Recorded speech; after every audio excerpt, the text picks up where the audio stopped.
What's happening, guys? I'm Dan. Welcome back to the channel. We're diving back into yet another Michigan beer. Yes, coming from Bridgman, Michigan. Transient Artisan Ales. This is called You're Smelling Wrong. Oh no, I'm sorry. You're smelling it wrong. Hard font to read, I will say. Someone did back me up on that. And they said they could barely read the font on that. I agree with that background and that color coordination. So officially, you're smelling it wrong. A California-style Pilsner clocking in at 5.3% ABV. Big fan of a Pilsner these days. I feel like the lower ABV, lighter drinking beers, way up my alley. I feel like everything comes full circle. The pendulum swings one direction, comes back the other. Well, it was hazy. It was crazy barrel-aged beer. Nowadays, I like lagers. I like Pilsners. I like session beers. I like session IPAs. But yeah, it's kind of funny. California-style Pilsner. What does that mean? Basically, maybe a West Coast Pilsner, so a little bit more hoppy than a normal Pilsner. Don't know. We'll dive in. We'll investigate right now, guys. So no canned on date, it doesn't look like. But I know this is relatively fresh because it was just dropped from M4 last week. So shout out M4, Jason, Hop Warden at the North, you the man.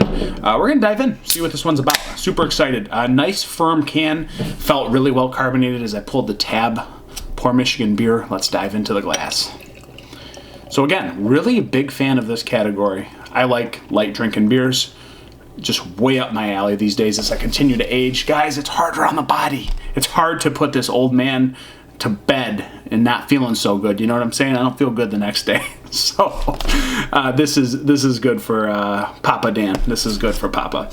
So hazy, almost like Hefeweizen-like cloudiness as I pour that golden yellow. Kind of what most Pilsners look like, to be completely honest. This one may be a little bit heavier, a little bit hazier than normal, but what a solid creamy head sitting on top.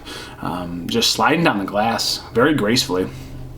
Moderate carbonation, maybe low carbonation, straight into the top. Nothing too absurd. Let's go to a nose. Let's get an aroma on this sucker, guys. Yeah, I mean, this feels hoppier. This feels West Coast. It's got the dankness. It's got a little bit of that floral, dank, medicinal marijuana quality. Tangerine, pithiness, a little bit of juiciness also. Like, it smells more like IPA for a minute. So I guess this California style, I guess that makes some sense. But let's just chalk it up for they're going for West Coast Pilsner. That's a thing, maybe it's been, I don't know. But yeah, I get that. It smells kind of yeasty and bready too at the same time. So I don't know, it smells pretty good. It smells like an IPA in some, certain forms, but we'll see and we'll continue to investigate. Let's dive in. You're smelling it wrong. So maybe I am smelling it wrong. We'll see. Let's see what the taste is. Cheers. No way. Taste follows. Yeah, this is Dankies, man. This is the dankest Pilsner I think I've ever had. It's got the lager yeast or whatever, but it feels light, yet you do have this like subtle malty dankness that just hits you. It's floral. It's tangerine. It's a little bit hoppy, like I anticipated on the nose, and it feels like it's very much that West Coast Pilsner that they're going for. It's more hopped up. It's more souped up on steroids, if you will. But still clean and crisp the way it finishes. I do like the way it finishes. Yeah, that tinge of grassy dankness just really piercing through that clean drinking Pilsner. I mean, it feels bigger than what it is. 5.3. It almost feels like it could be like 5.9, 6.3, somewhere in that realm. Not a bad thing. It's more dense. It's a little bit hoppier than you get on most Pilsners. That being said, I think it's good. I think it's right up my alley. I like hoppy beers, but I still like light, refreshing, drinkable beers. So this one is kind of playing the best of both worlds. And I dig that. I really do appreciate these qualities that it's bringing right now.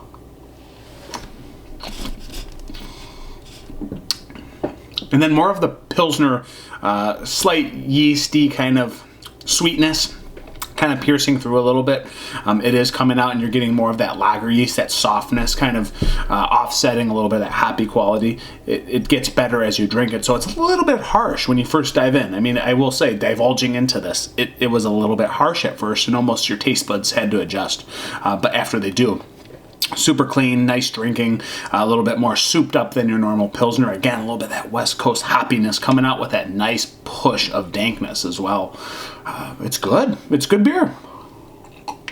But you have to like a little bit of hops. You have to like a little bit of dankness. You have to like Pilsners. So it's all of those things into one, and that's right up my alley. I just was at Silver Spruce in Traverse City recently, and I appreciate the German Pilsner they sell there because it's just a little bit hoppier than a normal Pilsner. It's just got a little bit of that something extra.